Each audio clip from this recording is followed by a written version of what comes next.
Welcome to the Nerd Ledger. Nerd Ledger is a weekly, semi-weekly, sometimes more than weekly podcast where we talk about a bunch of nerd stuff like news and movies and comic books and television, all related to nerd things. You know, Star Wars, Lord of the Rings, Harry Potter, the MCU, DC, everything like that. But today's a little different. Today's a little different because, I'm here. It's me. I'm Kaje. And Chair is not here. He's not here today. Today we're not live. We're not video recorded. We are in person, but not with Chair. I'm joined by a special guest. Please welcome MJ. Woo! Hi. Hi. Hi. How are I saw you? featuring Sir Chase. Oh yeah, Sir Chase is also here. You've seen him before if you've watched us on the platforms. Yeah. So if you hear some slurping, that is not me. Sir Chase is like on my lap. So Yeah. So yeah, If you will hear some slurps. microphone loud noises, it's because I just touched it. So yeah. So hi everyone, welcome to me. Yeah, MJ's here. She's starting her own podcast in like mid to late February. Yeah. And so she'll be talking about mental health and whatnot.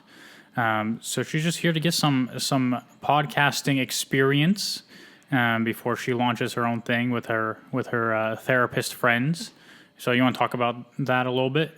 Yeah. Well, before this new venture, I did start my own podcast called Malaya, which was one episode. I was it pre-pandemic or during pandemic? I think it was during. I was during pandemic when, people were looking for kind of hobbies, and I picked it up. But I don't know. The second episode was like together with us. Yeah, it was recorded, but then you didn't want to do any editing and you didn't release it, so. Yeah, the editing part is something that I'm like, ugh. Yeah, see, I don't do that. For those who are familiar with the Nerd Ledger, you know that Cher and I do the live podcast, and then I just post the audio to the audio podcasting platforms, and I post the video to YouTube, and that's it. I don't do any editing, and I won't edit this either.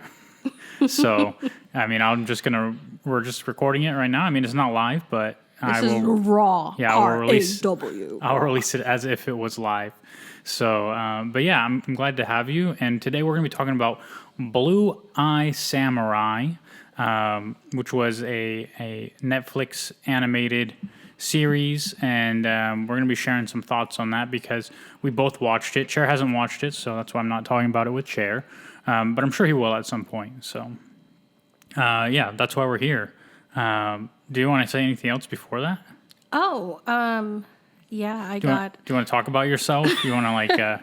Sure. I am myself. Uh-huh. I am Cage's life partner. Is that how you say it? Husband? No, wife. No, Yeah. I'm... Yeah, Oh, gosh. she's the wife and I am the husband. Yes. Yeah. And I was gonna go back to the new venture. So I will be having podcasts with good friends of mine. We're talking about our own kind of perspectives in life, but also kind of bringing mental health, I guess, challenges or issues that prevalent in our world as therapists, but also as a human being, as someone who have been through like different, walks of life, I should say. Yeah, our dog is he's chewing on his foot and he's going "Rah!" So it was distracting her a little bit. Yeah. But yeah, so that podcast, do you have a release date or you just know when you're going to record it? You're not going to release it right away? No, most likely probably Late edited. February, okay. Yeah, somewhere in there. It'll be called Deconstructing Narratives. Yeah, And good job. I'll I'll create the podcast landing page for it so people can find it before you start if they Yes. want. So it'll be up. I don't know if it'll be posted live anywhere until there's an episode, but I'll work out all those technical details Good. on the back end. So, but yeah, are you excited to talk about Blue Eye Samurai? Yeah, I mean, I really like the show. At first, I was like, those one kind of like audience that just like trying to peak every time you watch it. And then like, I Yeah. don't know how it just captured me and I was fully invested. I think it was part of first episode. Yeah. I was So already invested. So it was a coworker of mine who suggested I watch it, and it's very interesting because it's not the type of person I would expect to watch a show like this. But that just shows you like people aren't just how they appear, right? Like this guy's like probably like in his 50s, and like I just didn't expect him to be interested in a show like that. But he's like, "Oh, you should watch the show on Netflix. It's really good." And so I was like, "Okay, I'll check it out." And like normally, there's like husband and wife thing, like if I start watching something, or she starts watching something, there's always like a little bit of like, I'm not going to watch that, like stubbornness. No, because you're a popcorn gallery person. Every time I watch something on TV, you would have always said something. You always say something. And I'm just like, Well, because you watch a lot of like game shows and like variety shows, and like the hosts are either really good or really bad, and if they're really annoying, then I point that out, and I know it's annoying to you, but I think it's hilarious. to yourself. Yeah, yeah. So Sometimes it's hilarious. Sometimes I'm like, bro, I wanted to watch this. yeah, but I think I asked you before, like, if you wanted to watch Blue Eye Samurai, but you were like watching TikTok or something. Yeah. So yeah, The world of TikTok. I just ended up putting it on, and then so we watched the whole series, and so essentially we're gonna spoil it. If you haven't watched it, we're gonna discuss spoilers. So if you don't want to be spoiled and you haven't watched it, then you should probably not listen. But if you have watched it, you can stick around, or if you don't care about being spoiled, you can stick around too. So essentially the plot of Blue Eye Samurai is... You should have, like, before we get into it, you should have, like, those music to be like, spoiler ahead. Oh, you want me to do more work? Yeah, so then people are like, oh, this is, like, the time to, like, either skip this or, like... Yeah, also for people who maybe don't know, I had a little intro theme on this episode. Usually we don't do an intro theme because we just go live. Okay. But that's one of the intro themes I made for you because MJ here asked me to make a theme for their podcast. So I made 5 different ones before they picked one. And so, yeah, I just yoinked one of them that they didn't want. So I just used that.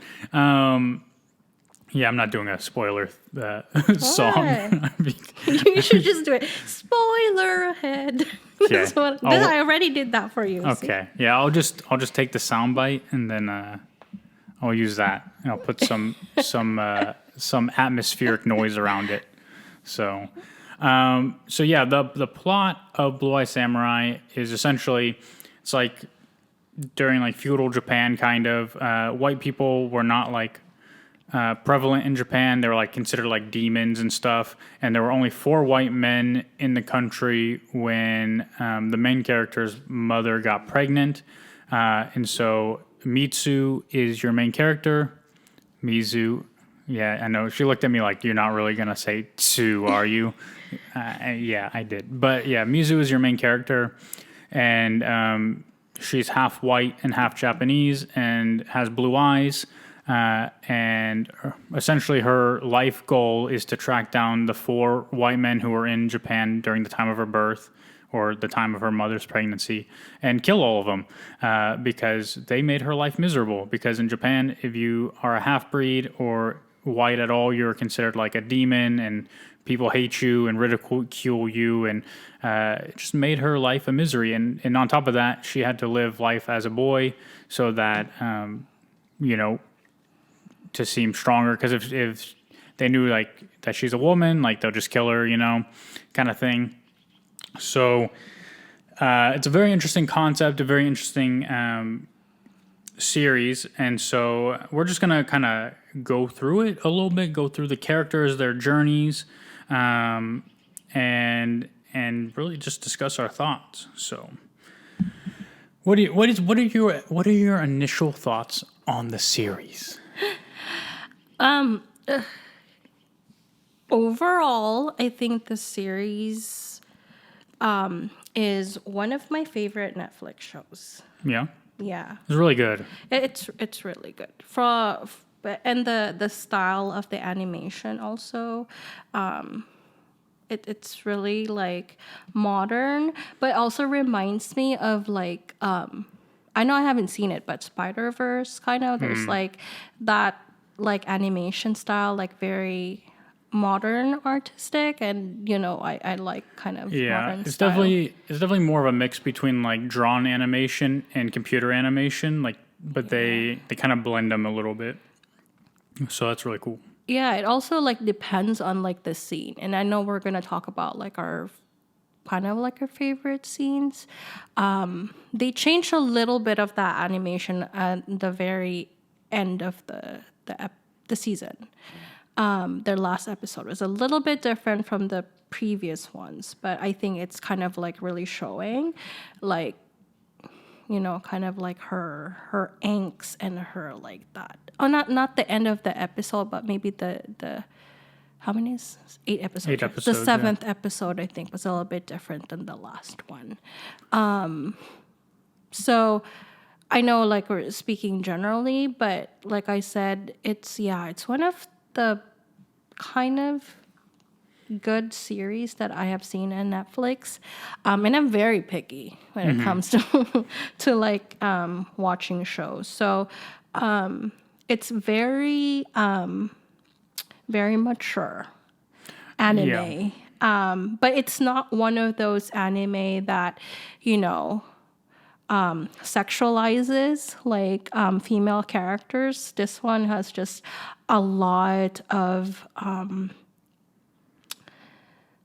like empowerment in a way where it's also tied up with kind of trauma and revenge and all that, but she's just a badass. Wait, can we? Yeah, I cuss all the time. Okay. And there's going to be an explicit banner thing, but yeah.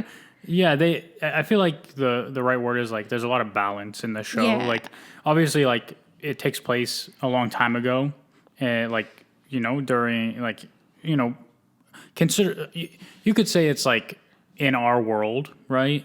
I might butcher it, but it's the Edo period. EDO. Oh yeah, Edo. Yeah. But it's like there's a lot of balance there where we understand the world as it is at the time, and even though, like you mentioned, like there's a lot of modernity there as well, like where we as the modern audience can look at that and go,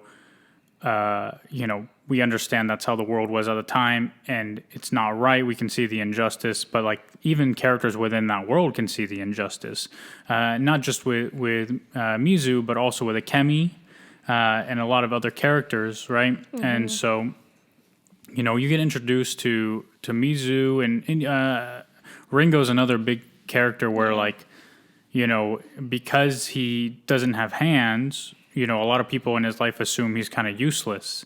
But that doesn't like dampen his spirit and make him like believe any less of himself. Like he has his own goals and his own story, and that's one of the like beautiful things. Like any successful artistic project of storytelling, characters need their own agency. Like anything where characters just kind of wait for things to happen to them before they start to do things. Like for me, it doesn't work. And I think with this series, like every character has their own personality, their own story, their own mission. Like they're not all just like following and like doing what they're told and like waiting for life to happen. Like they have their own agency, and that makes them more interesting, right? In the end. So like your main cast of characters really is Mizu, Ringo, Taigen, Akemi, and then everyone else is kind of like background side characters or plot devices, but not really. Collateral damage. Yeah. So you kind of, when you get introduced to Mizu a lot, like, you don't get a lot into her backstory until later, but you kind of get the premise, and then she's just going around like being cool as shit, yo. She's just like fighting, killing people. Like Taigen is like this character who's like the greatest samurai, like, in the modern day, and like he grew up in the same village as Mizu, and he like rose to like be something great, and like she just like embarrasses him like immediately. Yeah. So it's like you get all of that, but at the same time, going back to balance, like she's not overpowered, she's not invulnerable. Like she gets injured, she continuously fails, and this is something. So I don't know if anybody listening has seen The Legend of Korra, but one of MJ's biggest problems with The Legend of Korra is that Korra as a character seems to make mistakes and fail, and then never learn from those mistakes and continue to make them. Whereas Mizu is a character who makes mistakes and fails, but she continues going. Like she has one singular vision, and even though lots of times like she maybe she's a little bit more malleable, where she'll like question what she's doing or like question if it's right. Like it doesn't actually stop her from going through with what her ultimate goal is.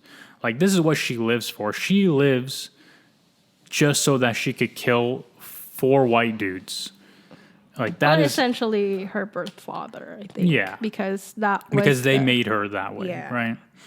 And it's just like it's very sad, but it's also, like you said, very empowering. Like, and there's so much complexity, not only to her character, but everybody else's characters as well. Things aren't just simple. Like, you're not just evil to be evil. Like, everyone has their own motivation and their own story that they're, a part of. So, yeah, I don't know if you want to, like, go through each episode or just go through different characters, or how you want to approach this, or you want me to just...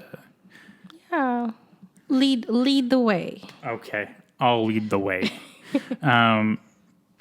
Sure, we can go through a little bit episode by episode, and I will start with episode 1. So, also for people who maybe don't know, it's already confirmed that there will be a season 2. So, yay. Yeah, we're happy about that. We're happy about that. Yeah. Because there definitely needs to be. Yes. So many questions. Well, not so many questions, but needed to answer some questions. Yeah. Also, so for people who maybe don't know, like this is something I'd read probably a couple weeks ago. The people who created Blue Eye Samurai, initially they thought about doing it as a live action, but then later decided it would work probably better as animation, and I kind of agree with that. I think it definitely does work better animated. So yeah. So episode 1 is called Hammer Scale, and I'll just read kind of the synopsis before we go through it. So in a soba shop, which soba is noodles.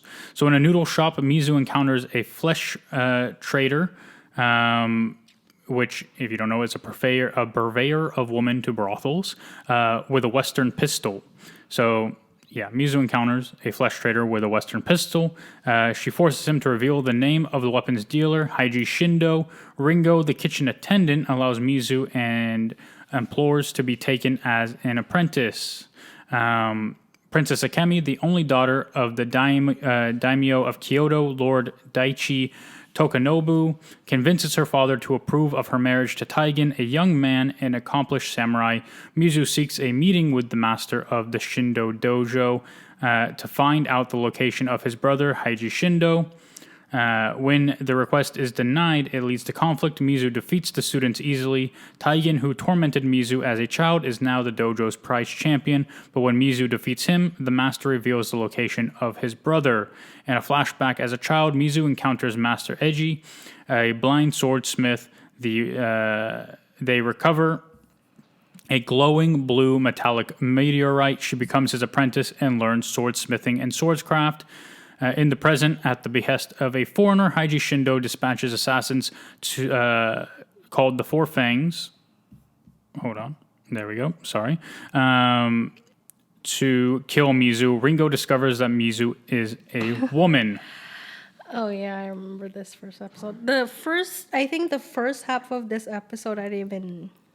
You were barely paying attention? Yeah, I was not paying attention, but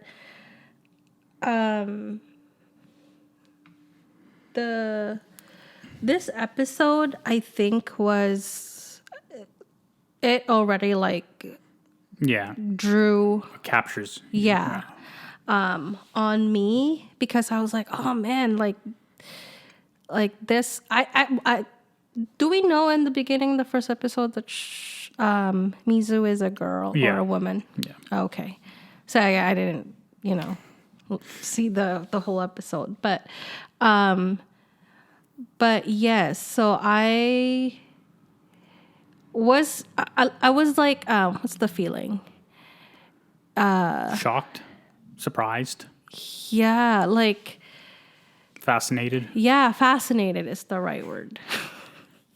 Fascinated and intrigued. Yeah. Those are the two words. But yeah, I think this is just like something that I was like, oh man, she's like a fucking total badass. Yeah, she's fucking cool. I was like, but then like, when she get injured, like when she tried to kill those four fangs. Yeah, in the next fangs? episode, yeah. And they're like built up to be like super badass and shit. I don't know if it was the next episode or the third episode where she killed them, but bro, she goes off. She goes horde. Okay, I thought that this was like going to be like in the next episode, but no, this was the first episode, right? When she killed them? Oh, not yet. No. It was the second episode. No, the first episode, she breaks into and she goes to the dojo and just like fucks up all the students and then makes Taigen bald in the back of the head. Yeah. Balder. Oh, yeah. She made him bald in the very center of his head. Yeah. It was funny for the first few episodes. No, he was bald until seventh episode. So yeah, but like the first episode really like showed how just amazing she is in swordsmanship. Yeah. But I don't know anything, like we don't know anything about her yet. Like we just know what kind of her goal is, right? Yeah. Like what is she seems like a samurai, or what's her goal? Yeah. And I think like this the first episode where it seems like she was like a type of assassin too? Was that like kind of? I mean, she was portrayed as so, like an assassin. Like, yeah, that's her goal is like to just kill people. Like, and she doesn't care who gets hurt in the process, and she's kind of just that's all she cares about is finding and killing those guys, and she doesn't care if she dies. She doesn't value her life. Like that's the only thing she cares about right now. So. Yeah. But yeah, so that's the first episode, and it does capture you. It does intrigue you. Ringo's funny, but also just like interesting, and and you're just like immediately like, damn, fucking Mizu is killing it. He's killing it. So episode 2 is called An Unexpected Element. Reluctantly allowing Ringo to join her, Mizu arrives at a coastal town seeking to hire a boat to reach Shindo's island fortress. Shindo and the foreigner plot a surprise for the shogun in Edo. Taigen pursues Mizu to regain his honor because of Taigen's defeat. Akemi's father plans to marry her off to the shogun's widowed second son and will take her to Edo in 5 days. Despite her objections, she decides to run away in search of Taigen, although her father's retainer Seki catches her and, unable to stop her, joins her instead. While Ringo participates in the town festivities, Mizu trains on the cliffs above. She remembers an assassin named Blood Soak Chiaki who tricked her and Sword Father into forging him a sword, which broke near the tip during the forging process due to Mizu's inexperience. The Four Fangs attack, with their leader revealed to be Chiaki. Still using the broken blade, Mizu battles the Fangs on the cliff face and kills all four, although she is heavily injured in the process. Taigen, having tracked Mizu down, reveals himself and challenges her, to which she complies but suddenly collapses due to blood loss, leaving Taigen hesitant to strike. So yeah, this episode, I mean, it starts off a bit slow. They keep you entertained with the kind of Ringo and Mizu plot a little bit, and them going to the coastal town. Like they, she was able to bribe the guards at the gate to like let him in and stuff. But then it really picks up with the you see the backstory with her like learning to become a swordsmith and kind of failing, and then like this samurai who like is the assassin who they make a blade for that's broken, and he just keeps it, and you find out he's the leader of the Four Fangs, and you're just like, holy shit, like everything's coming full circle. And then she just fucks him up. Like, it's just crazy. It's really cool. And then Taigen obviously finds her, and he has the honor of the samurai and refuses to actually fight her until she's at full strength, and he doesn't know it's a she. He thinks Mizu is a man. So yeah, it's just a really solid episode. You're progressing your story, but you're also just like, shit, man. But I think this was also the episode where we saw a little bit more of Mizu as a child. Yeah. Like, this is when she started practicing on her own. Yeah, she would like watch the people, like the samurai who would come through to get a sword from the swordsmith. She would like watch them and like mimic their movements and like learn how to fight and train based on what she saw. So yeah, and kind of like saw like the relationship between her and Master Ag. Yeah. Right. Yeah. Like how she's really like kind of the right hand of Master Ag. Yeah, and he's blind. Yeah. I don't think does he know that she's... Oh, he knows that she's a girl. Yeah, that was like revealed. I don't remember when exactly it was revealed, but it was revealed. Oh, okay. It was like, yeah, I've always known. Like, it's not, come on. You ain't fooling me. I'm Master Ag. Yeah. No, but then this is also where... this is like, I guess it's that old school ways of like how female is such kind of like needs to be very submissive, because we saw that in with Akemi's story, and like how Akemi is also a very strong character. I think I underestimated Akemi actually until the fourth episode. Yes, because this woman, like, she also has like guts to like, she has a goal to find Taigen, right? And she would do anything basically to find her, and she doesn't like that misogynistic submissive role of being like just needs to be a wife. And at first I was like, her character, I was like, kind of annoying character, but she grew on me because they do present her, so her and Mizu are like juxtaposed incredibly, right? So like Mizu is this character who pretends to be a man to not have to be treated like that, right? Because Mizu's already going to be treated badly because, she's blue eyes, right?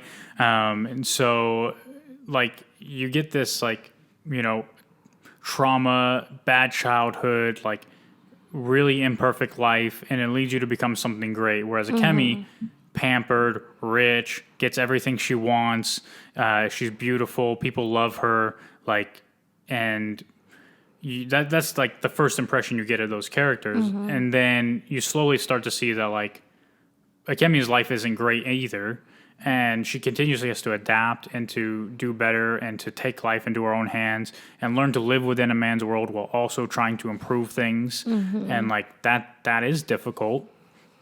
And she's also very, she has to be brave, but she also is very clever.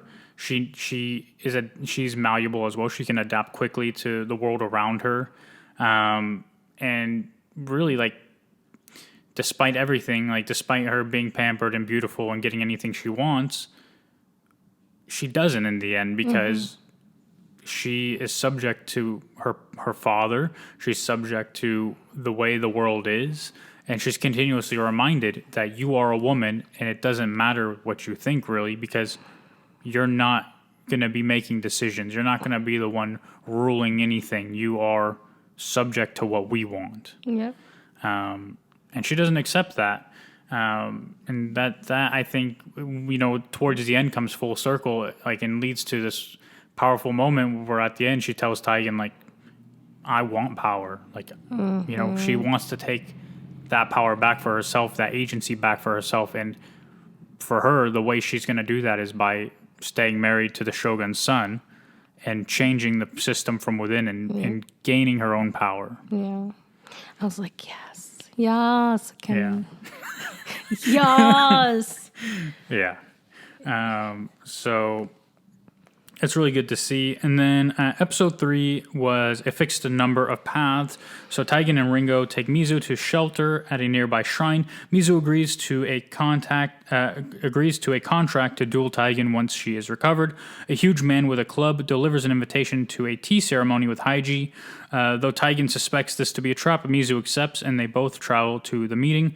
Haiji gives Mizu 3 options: be paid off to renounce her vendetta, be smuggled into Haiji's castle in sake barrels to kill the white man, or refuse and be killed by archers supposedly hiding nearby. Mizu calls Haiji's bluff and cuts off his arm, which was fucking cool as shit. Taigen and Mizu escape with Ringo's help while being bombarded by hundreds of arrows. Afterwards, Mizu knocks Taigen unconscious and leaves him with Chiaki's broken blade and a note promising to attend their duel at a later time. Taigen is subsequently kidnapped and taken to Haiji's castle. Seki and Akemi are ambushed by brigands and lose their money in transport. They hire a cart using the last of Akemi's jewelry, but Akemi discovers that they are traveling in the wrong direction. Seki reveals he has enough money to hire a horse back to the palace and implores Akemi to give up the search for Taigen and accept the marriage which he brought before her father. Akemi angrily rejects the offer and tricks a flesh trader into transporting her instead. So yeah, episode 3 was pretty fucking cool. And again, you see Mizu doesn't care that it's trapped. Like, obviously she knows it's a trap to go meet Haiji Shindo, but she doesn't care because it will get her one step closer to finding the white man that she's after, who, by the way, is named Abijah Fowler. And that's all she cares about. And Taigen, all he cares about is keeping her alive so that he can regain his honor, similar to Zuko in Avatar: The Last Airbender. I must capture the airbender, and I must capture the Avatar so I can regain my honor. So, yeah. And so, yeah, Ringo also very clever, tricking the guy, the big hammer guy, with the poison mushroom thing. Yes. Pretty sure that happened there. What big guy?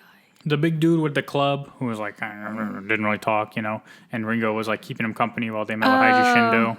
And he like gave him some soup, but I'm pretty sure it had like a poison mushroom in it. Oh yeah.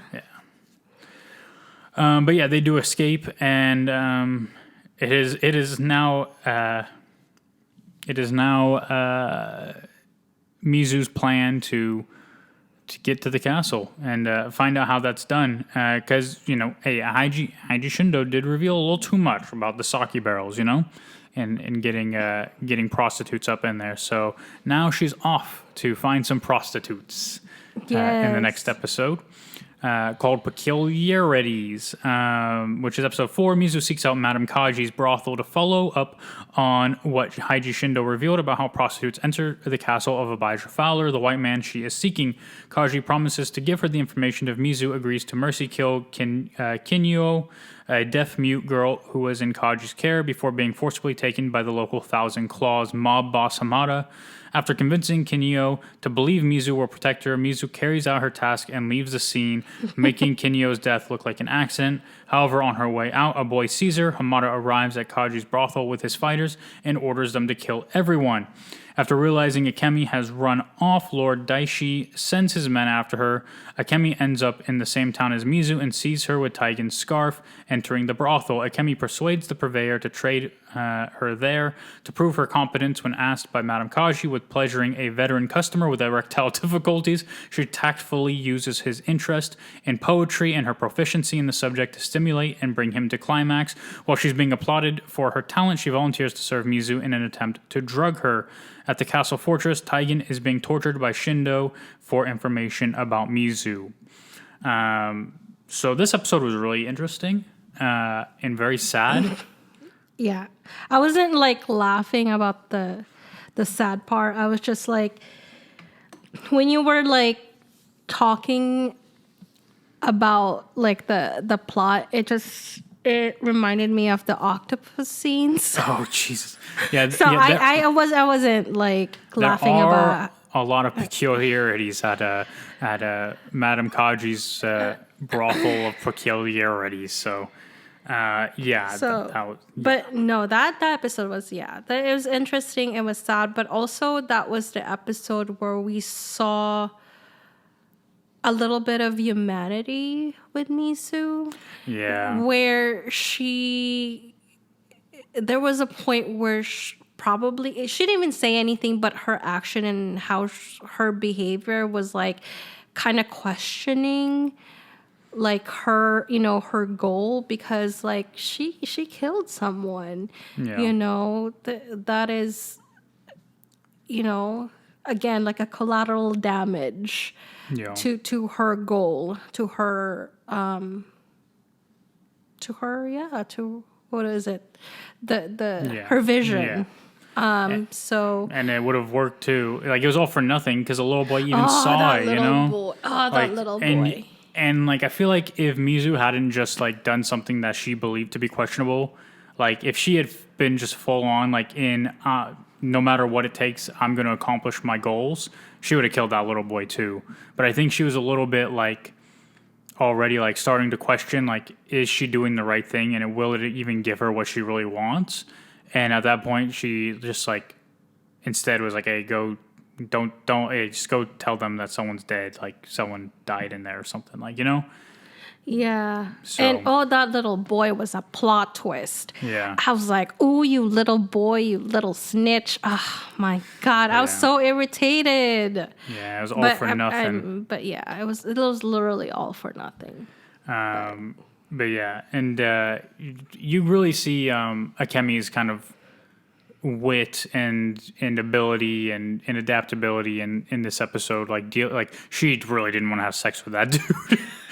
Oh yeah. And so like the poetry thing and like just it was very well done. So you start to respect Akemi a little bit more, even though she's there to try to drug Mizu. And yeah, it's really interesting episode, which brings you to episode 5. Which I'm going to go on a limb and say is probably your favorite episode. Yes, this is like Mizu's background, right? Kind of, yeah. It's called The Tale of the Ronin and the Bride.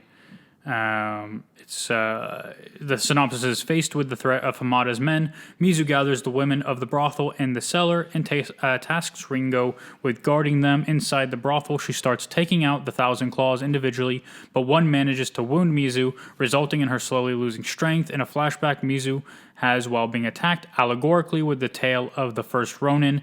Mizu is seen receiving a similar wound from some gangsters and is later saved by her presumed dead mother, who goes on to arrange a marriage between Mizu and a disgraced samurai, Mikio. Mizu gradually opens up to her new husband, but when she beats him in a sparring match, he calls her a monster. He fails to help her when soldiers arrive to collect the bounty on her head. Feeling betrayed, she battles the group and kills them. Mikio and Mizu's mother fight over who betrayed Mizu. Mikio stabs Mizu's mother to death. Mizu kills Mikio and leaves. A narrated Bunraku puppet theater play intersperses and complements the storytelling with its female protagonist eventually transforming into an Onryo, a vengeful spirit. In reality, Mizu is pinned down but manages to summon back her strength, turns her sword into a makeshift naginata, and kills Hamada's men. The men sent by Lord Daichi arrive to take Akemi back home, and though she pleads with Mizu to help her, Mizu doesn't intervene. Ringo, angered over his master's callous decision, ends his apprenticeship. Panning out from the frame narrative, Princess Akemi is shown at the Shogun's palace. So yeah, this is a really good episode. This is my favorite episode because we get to see Mizu as someone who, well, one, she met her husband, her man. Her mom. Yeah, she met her. She thought she always thought her mom was dead after the fire at her house when she was a kid, and then when she got injured in this flashback, she finds like these prostitutes and like her mom is one of them, and she's like, holy shit, my mom's alive. Yeah. And then that was pretty intense. Yeah, and then like you could like her mom though, like I'm like something's off with this mom because she was just cold towards Mizu. Yeah. But Mizu I think really like loves her mom. I say love. I mean it wasn't like said that she loves her mom, but you could tell that she would do anything, Well, yeah. I mean, she has so few attachments that like when you find those attachments, like you cling hard to them, right? Yeah. Like when you're used to losing everything, like, and you find something to hold on to, you're gonna hold tighter, right? Yeah, and so when she agreed to marry this farmer, which also like, ooh, this farmer is a little bit handsome. Yeah. He's I forget how to say his name. Is it Makio or Mikio? I don't know. I think it's Makio. Maybe. That sounds right. Yeah, Mikio, maybe. Yeah. And they were. I was like, I know that. I know that there's like that chemistry between them, and something had happened. But this is also kind of the episode where we saw her like really kind of undressed. I mean, literally and figuratively, like her character of like falling in love, being like a wife, and loving someone, and not killing. Yeah, I mean, she essentially abandons her goal, her vision. She gives it up because she's trying to make her mom happy, and ends up, becoming vulnerable and falling in love and laying herself bare for all to see. Yeah. And once that part of her life kind of catches up to her in the way that, like, she's this master swordsman, like, she's incredible, and she ends up beating her husband, like, and he says, like, you are a monster, like, that, like, kills her a little bit, Yeah. Not only that, then these soldiers show up to claim this bounty on her because we didn't mention this before, but, out of the 4 men that she's trying to kill, she already did kill one of them. And so there's a bounty on her, and these men show up to claim that bounty, to capture her. And we don't know if it was her mom or Mikio who claimed the bounty. And she sees him on the hill. Oh, yeah. He doesn't do anything, and then she kills all the dudes, and it's like... No, he walked away. Yeah. He walked away. Yeah, like he saw her, and then but he was on a horse, wasn't he? He was on a horse, but I mean, not walked away. He just left. Yeah. He left. He didn't aid her. He didn't help her in any way. The betrayal. And also, like, her mom was high on, like, opioids or something. Her mom. Her mom. Yeah. We say that because, again, if you don't want to be spoiled, leave. But we find out later that that's probably not even her mom. Her mom actually probably died, and this was a lady hired essentially to, like... She's the maid. To keep her in hiding. Yeah. And... but then... And she got payment with, like, drugs and shit. Yeah. So, I mean, also it will be revealed later down the line that she was just paid, and then when there was no more money, she left Yeah. Mizu. So, which is fucked up. Yeah. And then also, But Mikio kills her. oh yeah, Yeah. and then she kills him. Yeah, she's like, fuck this, people. I'm fucking out of here. And this he's is like trying to apologize and like, like get her back, and like like she's just like so over it at that point, and she's just like, obviously she's still hurt, but like she can't just let that go. Like she had, it's really sad because she had that glimpse of like a happy life, and then just like lost everything. Like it's because for being herself. Yeah, well, it's because she finally opened up to someone, having that love that was not that she did not receive since she was young, and now she's opened up to this man who fucking told her she's a monster because she's better than him. Yeah. Yes, basically she like beat his ass from like him, yeah.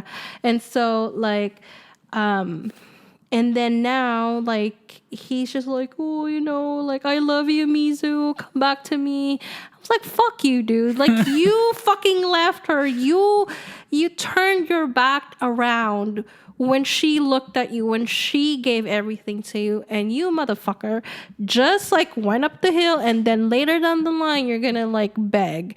No, you're dead. So like she literally like killed him. And then like this is the first time too that I've seen remember the sword? Oh, not the sword, but she has this weapon that has like 2-edged sword. Yeah. And that was the first time I was like, oh, that was so cool. That was like when it was like revealed that she had this weapon.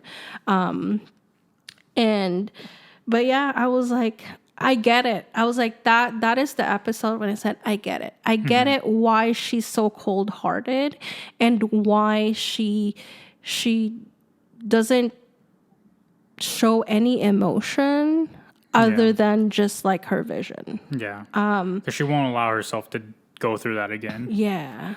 Yeah. And at the same time, the puppet show storytelling about the Ronin and the bride, right? Yeah. Like it's supposed to be an allegory for Mizu, but like she's like you kind of at first think she's the Ronin in the story, right? The Ronin with the vendetta, tracking down the this gang or whatever, and then she's kind of the bride where she was pretending she could live this life the whole time, and she couldn't. She had to be who she is, which isn't necessarily a demon, but she feels like she's a demon because her whole life she's been told she's a demon, and so she part of her believes she is an Onryo, but like, it's really interesting because it's like she was kind of both.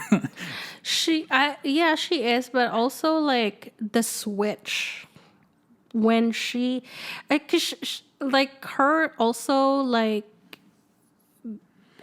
It's not a thrill, but she felt happy when she's like able to, I guess, like fight, because that's how she learned, and that's how she kind of grew up with, right? That just like fighting and surviving and survival. That's what keeps her alive. Like, but at this point, she doesn't even care if she's alive. Like the only thing that gives her life purpose is finding these dudes and killing them. Yeah. And she doesn't care who gets in her way or what she has to do, and which is why at the end of the episode where like Akemi's being taken, like it has nothing to do with her goal, so why does she care? She doesn't want to have to look after Akemi anyway, right? Like she doesn't want to. She did say she did that because she thought that it would be best for Akemi. Yeah, but so Ringo thought like it was not an honorable thing, and she's like, "You're not a samurai. That's like samurais are honorable, and that's not honorable." Yeah. And Mizu's just like, "Bro, I never told you I was a samurai."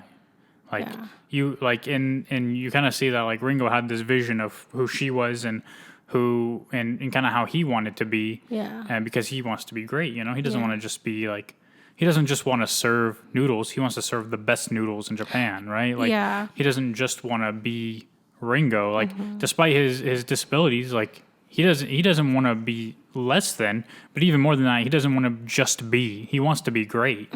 And he believes Mizu's great, and that's why he sticks with her.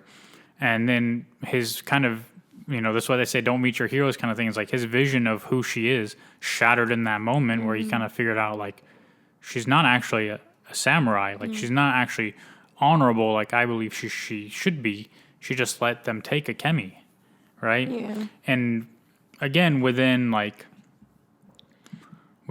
worldview as a modern society, we know that's wrong.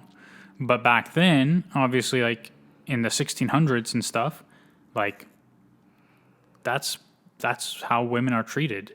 Women are property, and like Ringo is kind of the voice for the audience in that moment. It's like because we as the audience we love Mizu at this point too, and we feel bad for her, but then we're like, why are you doing that?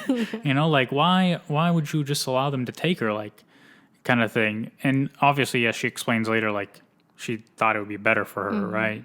But that's not her choice to make at the end of the day. Like it's not your. I mean, she made it, and she allowed them to take her. Like she could have stopped them, but also, I was gonna say she already killed like hundreds of people.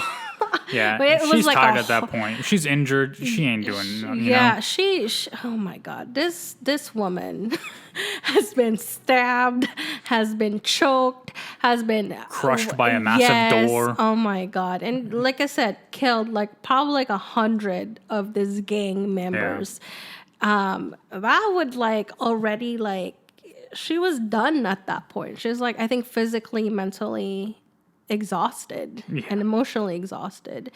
I know we haven't talked a lot about Taigen, but I think this is he's still being tortured, so yeah, I felt but the thing is, like, he's not giving anything up either, right? Because and you could say it's maybe it's out of honor because he has shown himself to be honorable, but at the same time, he has his goal and his vision, and the thing he wants is to get his rematch to reclaim his honor. So he's not going to give him anything to where they could take her, capture her, kill her. He wants her so he can regain his honor, and so he's not giving anything up. And maybe that's the real reason why, or maybe there's something deeper there where like he does respect her and he does like genuinely care about Mizu, but we don't get that here really, like. Because why would he other than wanting to regain his honor, right? Like his end goal is still to marry Akemi. Is he? Yeah. Oh. Well, even at the end, like at the very end, like he's like he that's where like it was really interesting kind of like juxtaposition because he was telling her like, yo, Akemi, like I don't care about power, I don't care about station.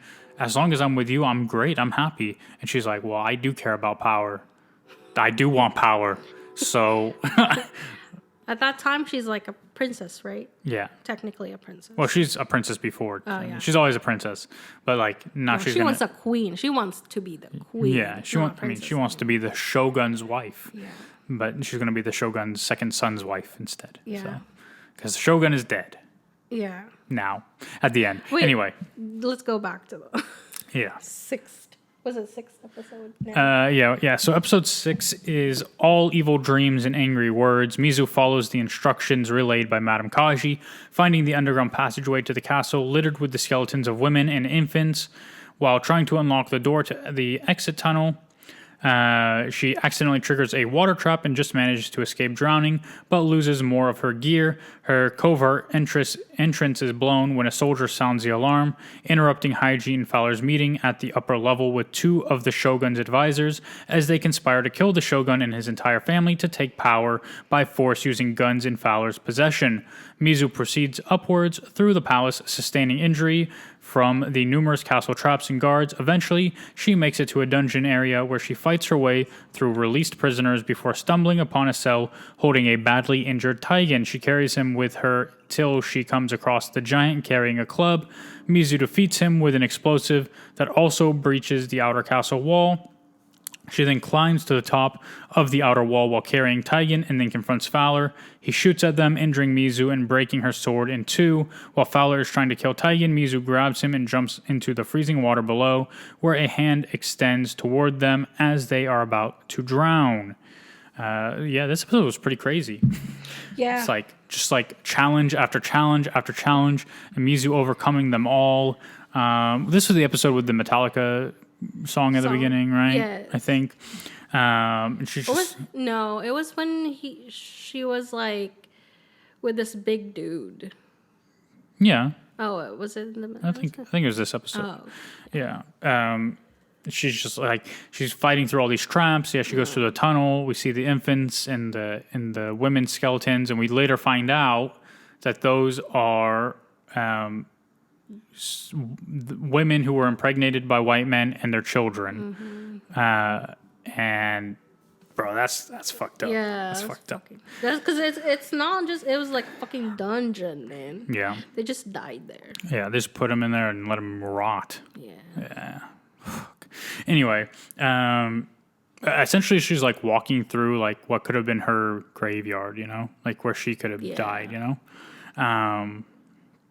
So yeah, she's like fighting her way up through the castle, like all these different things. She's going crazy. She's fucking killing everybody. She's getting hurt. She's getting injured. Oh my god, this was when her foot got struck by one of those.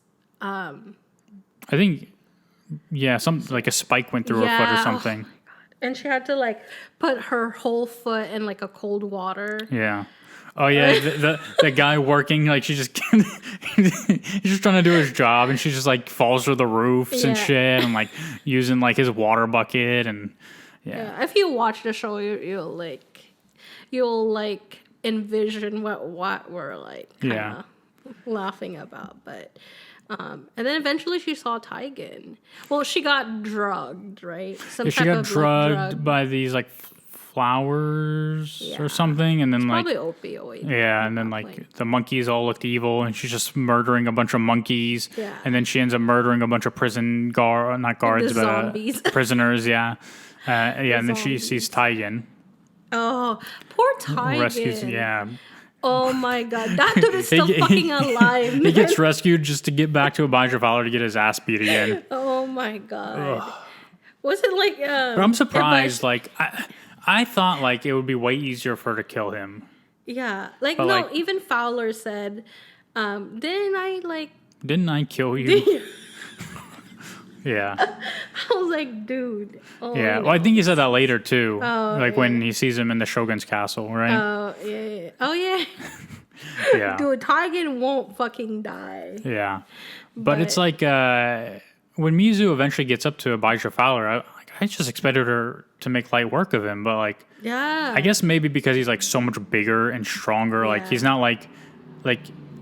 I guess they're playing off like Japanese people are typically like more slender and smaller, and like Westerners are like bigger and more powerful. Okay, but he's like 500 pounds though.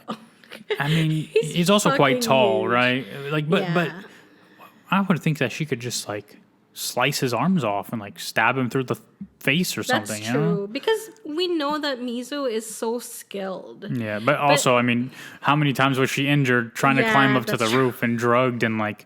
Climbing outside the building, carrying Taigen's body the whole way till That's so true. You know. Well, I mean, she's not 100%. Well, he definitely not. Yeah, and then eventually, like she figures it's kind of a lost cause, saves Taigen, jumps out the window into the freezing watas below, and then Ringo saves him. Obviously, you know, Ringo returns. We didn't know that until we did know that. Let's be honest. Who else would have done that? No one. Yeah, nobody. So yeah, that was that episode, which was another very good episode.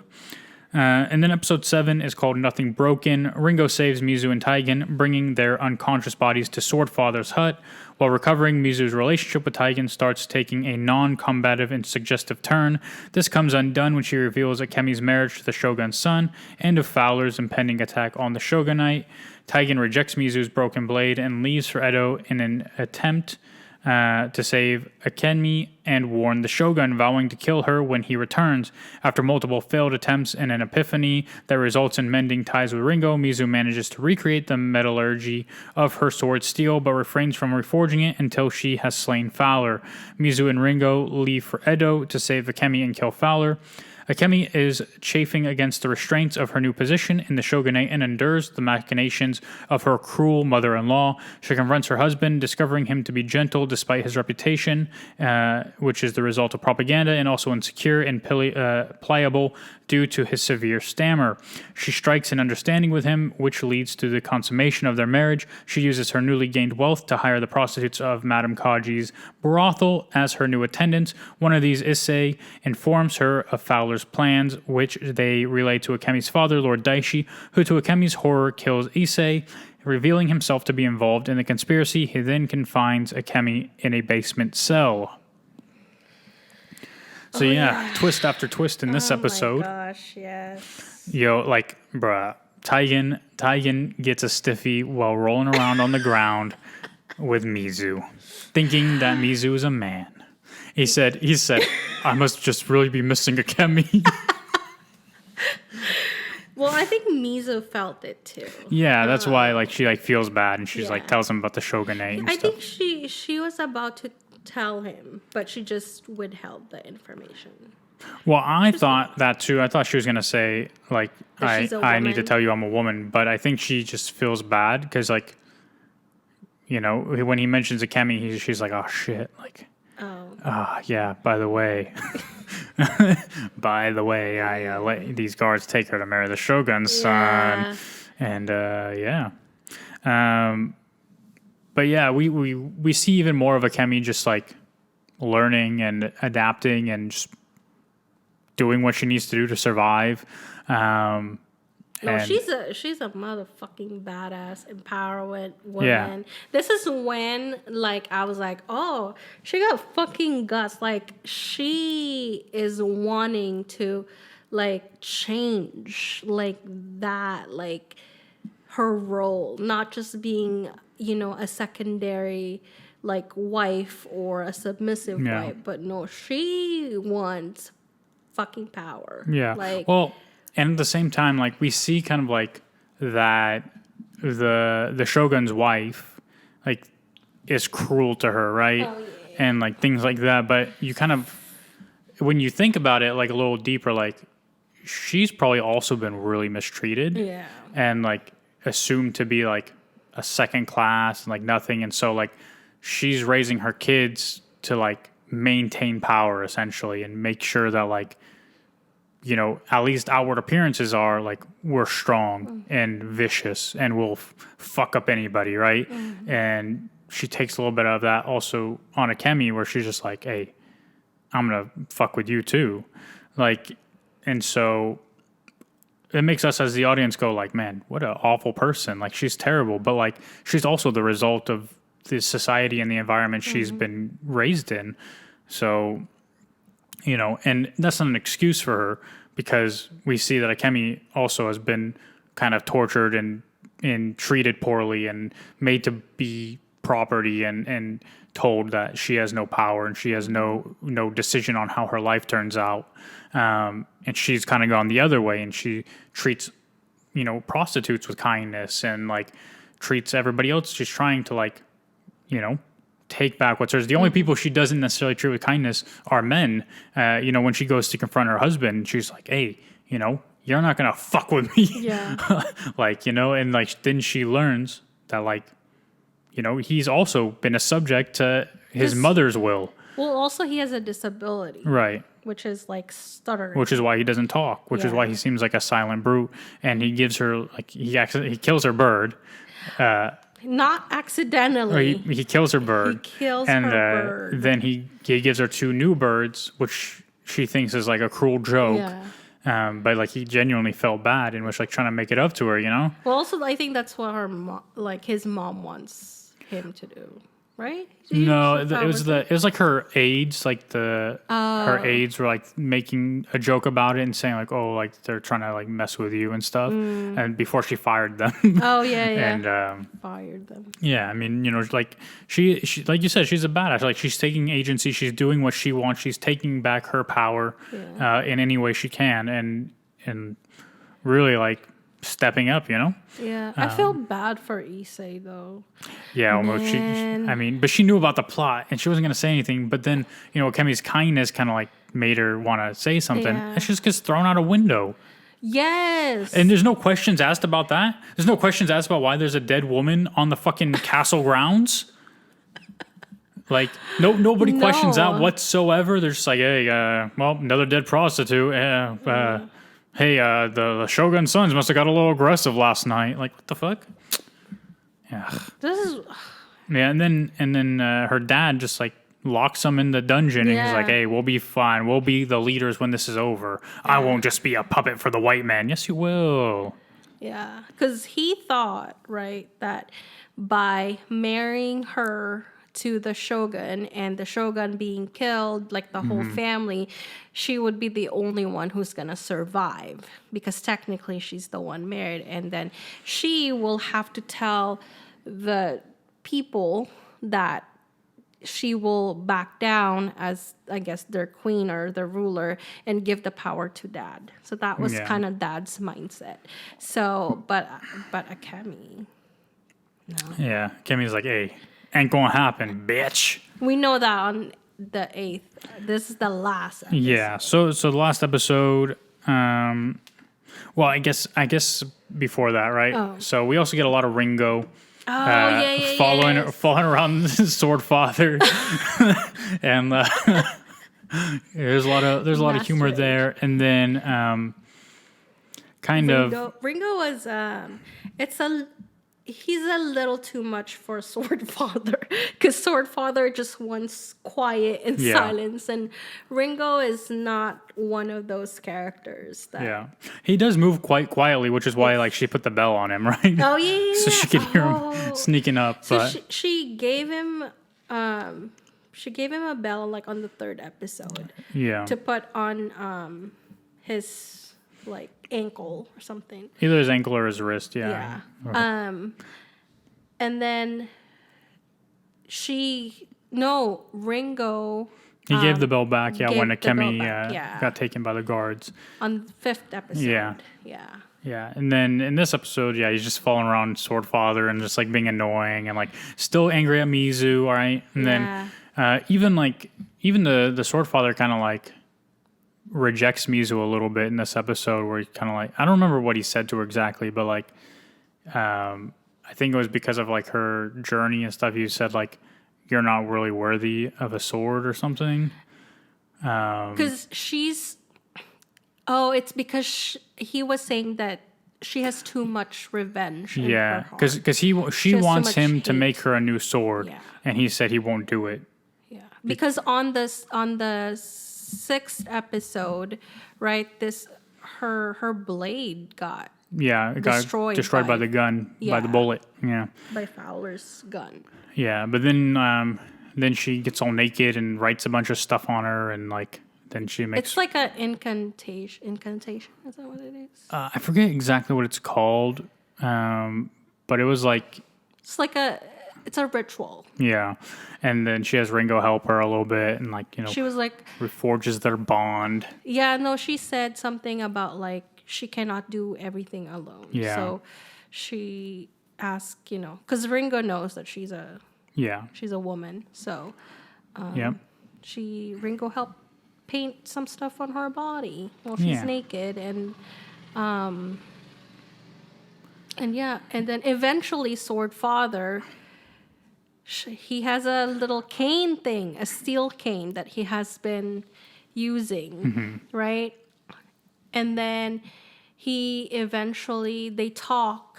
They had a very heartful conversation. Yeah. And then Sword Father eventually gave his steel cane so she can produce new steel. She also put the bell in there, so it's more of like a symbol. Yeah, because she's trying to reforge her sword, and eventually she gets the meteorite like thing to come out properly. Yeah. But she says she won't use it to make a sword until she's regained her honor. Yeah. And one of the things that like triggers her, I think, to that mindset a little bit is like, I think it was Ringo who told her like, you don't need that sword, like. You could kill anybody with any weapon. No, that was Taigen. Was it? Yeah, I think that was Taigen. Maybe, yeah. Like, you don't need Yeah, it's not the sword that makes you Yeah. special. Like, I think it was Tiger. yeah. Who said that to her. Which was very nice until he got mad. He's like, I will Yeah. kill you once I have gotten Akemi safe again. Yeah. Yeah. And then he starts, hey, all right, him and Ringo, hey, they go a little bit off script, okay? Because Ringo's supposed to, supposed to be helping out by the sewers and stuff. And he's like, Ringo. Wait, that's the 8th episode. Yeah, I know. But, hey. Which we're getting into.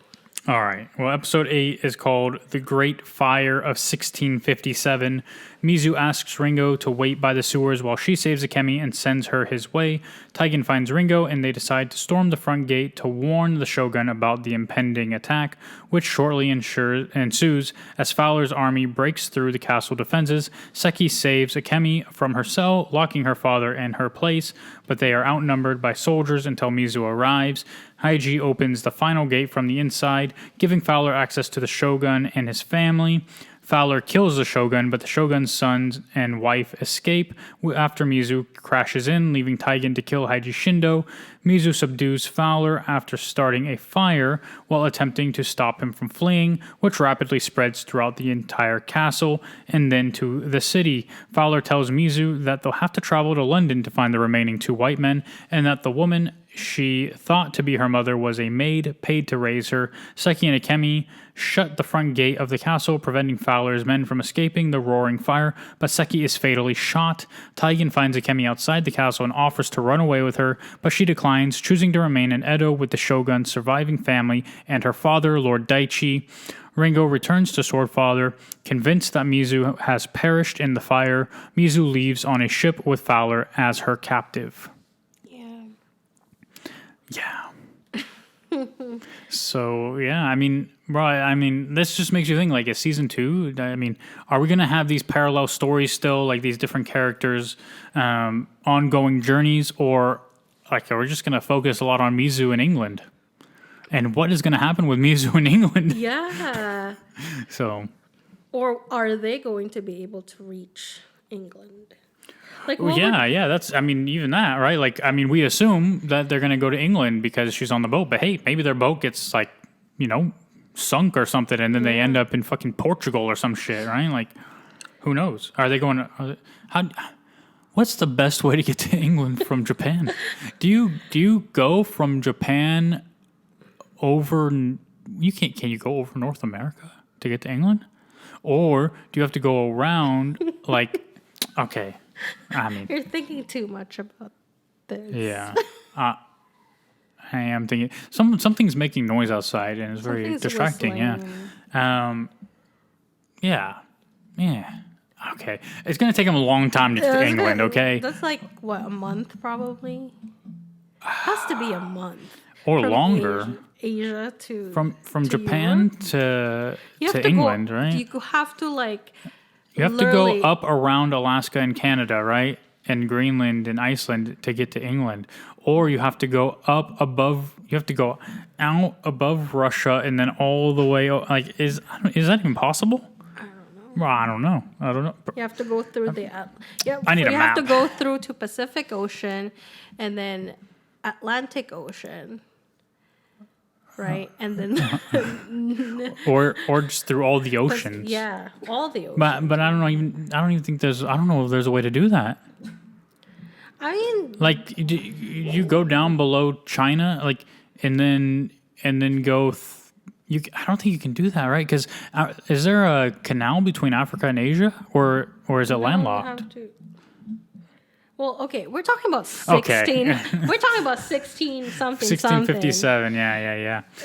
Well, anyway, yeah, this was another banger of an episode, and all our characters, for the most part, kind of come full circle, except for Mizu. Like, her story is kind of to be continued, but like, it'll be interesting to see where Taigen goes from here now that he's been rejected, essentially. Will he end up with Mizu? I know there's probably a lot of Mizu-Taigen shippers out there. Oh, I wonder if Taigen... Because we didn't see Taigen at the very end. You think he's on the boat? I think he's on the boat. That'd be interesting, I guess. I think he's on the boat. Because Akemi goes with the Shogun. Yeah. Or the Shogun with her husband. And Taigen is kind of left behind.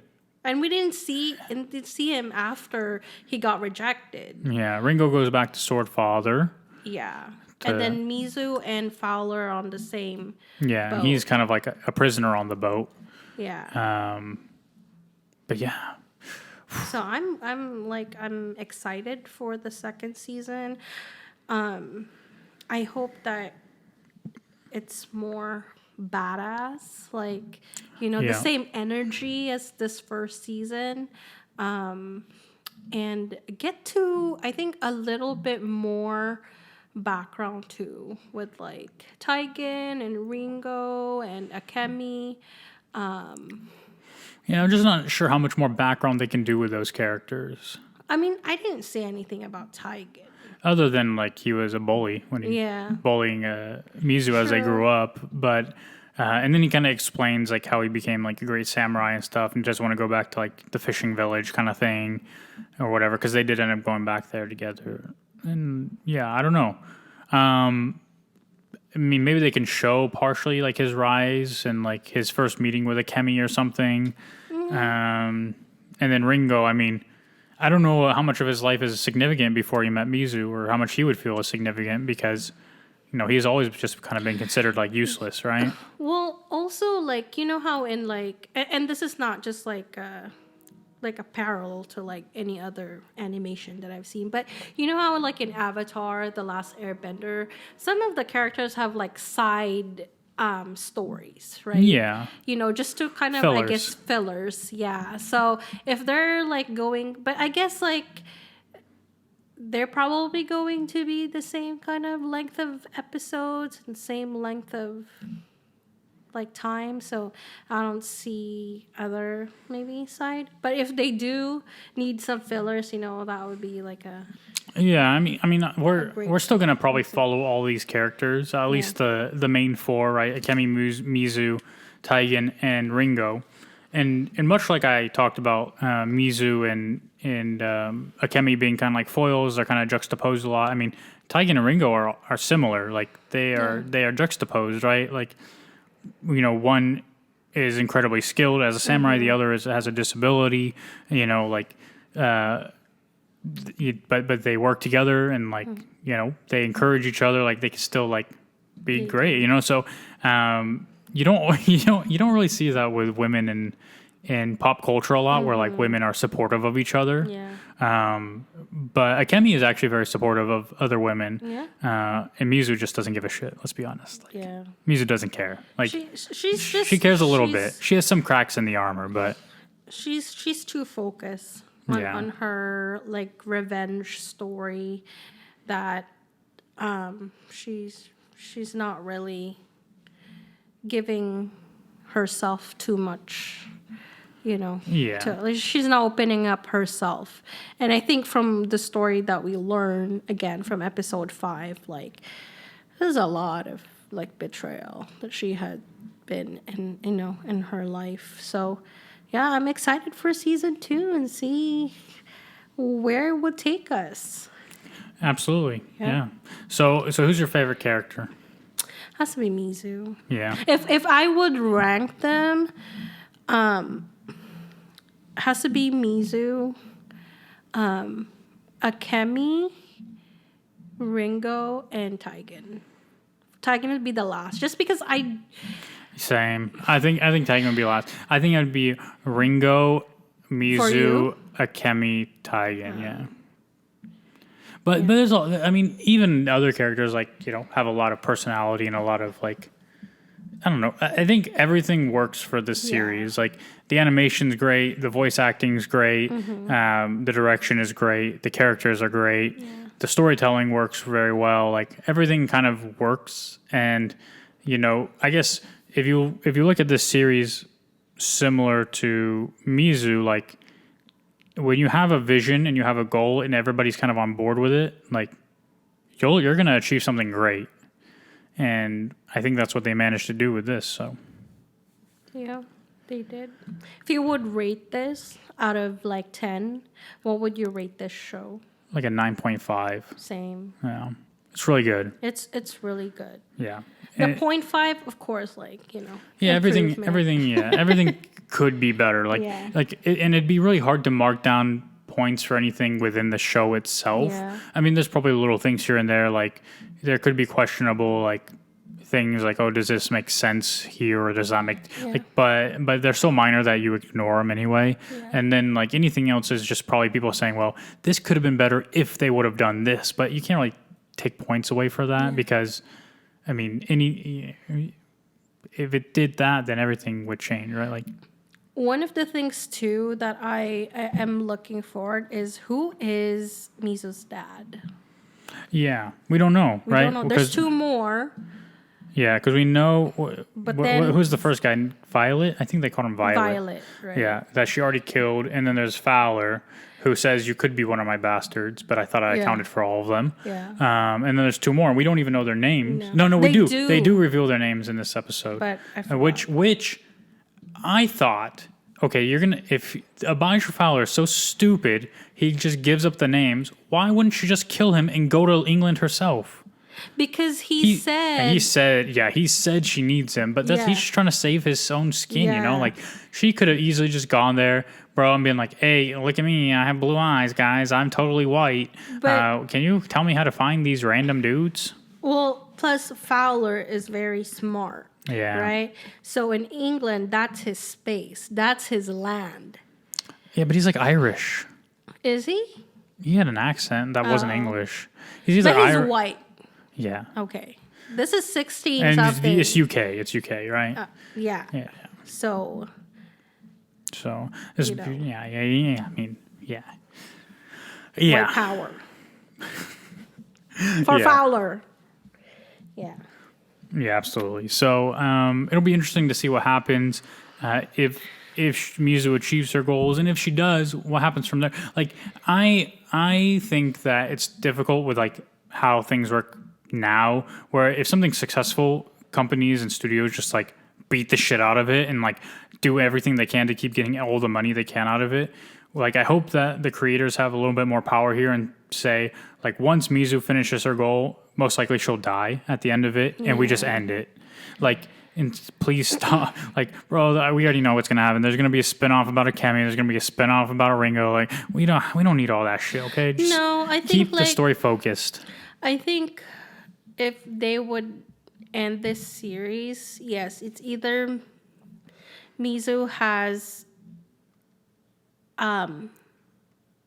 gave everything that she got, either through death or either like being alone, or hey, we don't know, maybe she along the way she finds some love, Okay, here's what's gonna happen. Mizu she's gonna end up killing at least two more of them. And during this time, her and Taigen are gonna fall in love. Oh my god, And- that's such a typical. Hold on. And then when she goes to fight the last guy, he's gonna kill her. And then Taigen is gonna seek revenge and kill him for her. No. I hate that plot. So do no. I. So do I. It's not as satisfying for sure. No. Let Mizu get her revenge, and let her be satisfied to whatever that means for her. Because that's what she needs. She needs satisfaction. Let's be honest. This isn't about what Mizu needs. This is about the audience. Okay, we need to be satisfied, because if we're not, it'll just sour the taste of the show in everyone's No, mouth. Let's be I honest. Okay. I'll just let the creators, create. Let them cook. Okay, let them do their them thing. create. Yeah. So, all right. Well, is there anything else you want to say? Are we talking about other favorites? Hold on. Let me consult my notes. Nope. Well, favorite episode, but like we already said that. Yeah. Episode 5. Yeah. All right. Well, that's everything. Yeah. I don't know how long we've been doing this, but it's been a while. Okay. Yeah. It's been a while. So It's been fun hanging out with you. yeah, we hang out all the time. And everyone, please give it up for MJ, okay? Because she's not feeling well. She trooped on through it all to be here just to talk about this at my request. Yes. So I appreciate you, and I'm sure everybody else who's listening to this appreciates your insights as well, because it's good. Like if you weren't here, I would just be talking to myself, and I wouldn't get any opposing points of view or any other insights that aren't mine, and I think that's important for people to get. Yeah, well, one is I definitely want to support you. It's just like a platform to show you some love as your life partner, but also knowing that this show is a fucking badass, and I really like it. Thanks. Oh, I'm talking about yeah. Not the Nerd Ledger, but yeah, Blue Eye Samurai. No, yeah. both of them. Okay, sure. So I hope you guys keep supporting Kaje right here, and maybe in future episodes, if season 2 comes up, I'll be here sometime next year. Well, if Cher doesn't watch The Last Airbender, we'll need someone to talk about that with. So. I know that. Yeah. Jeez. But yeah, thanks everybody. You can always follow us, me, whatever. I don't know. You can subscribe to the podcast wherever you listen. Whatever podcast platform you use, you can subscribe on YouTube, the Nerd Ledger there as well, and Twitch if you want to catch us live every Wednesday, 5:30 p.m. PST, one of those times. Whereas it varies. If you want to catch us live, join in the chat, share your thoughts, all that stuff. You can comment, review, subscribe, click buttons, do things. Much love, appreciated. Goodbye. You want to say goodbye? Bye. And Sir Chase is saying bye. Bye.